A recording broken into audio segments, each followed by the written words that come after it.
heddiw yn Clwb Ifor Bach, mae gyda ni ddigwyddiad really exciting yn digwydd, sef merched yn gwneud Miwsig. Yn syml beth yw gweithdai sydd wedi cael ei rhedeg gan menywod hollol amazing yng Nghymru. Mae yna lot o siarad i bod mewn gwyliau, nid unig yma yng Nghymru, ond ar draws y byd, am cyn-lleied really, o fenywod a merched sydd yn creu cerddoriaeth ac yn headlineio'r festivals yma. So maes B eisiau gwneud rhywbeth amdano fe, so nath nhw ofyn i Clwb Ifor Bach i fod yn involved gyda'r prosiect ac i drefnu diwrnod o weithdai.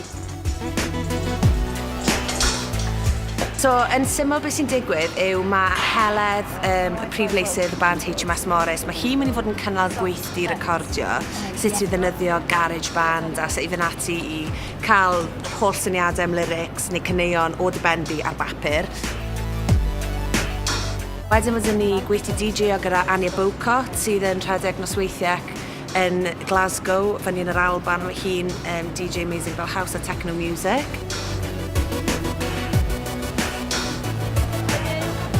A wedyn mae ni Elan Evans sydd yn artist amlgyfrynol.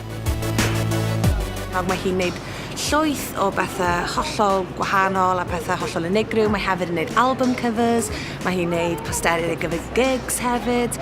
So, byddai'n ddiwrnod jam-packed. I ni'n mynd i ddadansoddi can eitha poblogaidd Cymraeg cyfoes ar hyn o bryd.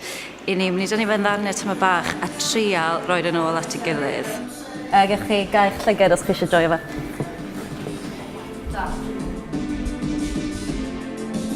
I ni'n mynd i wrando ar beth sydd yna a i ni'n mynd i wneud, trial recordio gymaint a ni'n gallu o'r gana ein hunain gan ddefnyddio technoleg rhatach na beth maen nhw wedi defnyddio.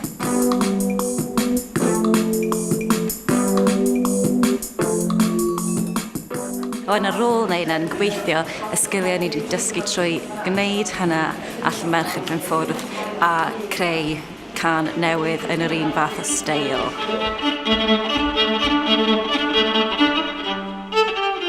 Fi'n gobeithio bydd y diwrnod yma dim ond just un diwrnod bydd e'n rhyw fath o lasting legacy a fydd e'n parhau i fynd ymlaen a bod y merched ma'n cael ei ysbrydoli falle creu digwyddiadau ei hunan, creu bands ei hunan, dechrau DJ o'i hunan. Yn an ideal world, bydd popeth yn ffain a bydd yna gynrychiolaeth hafal yn dros yr gwyliau yma i gyd. Ond tan hynny, mae rhaid ni gael digwyddiadau fel hyn. So, mae'n really bwysig bod ni'n neud digwyddiadau fel hyn.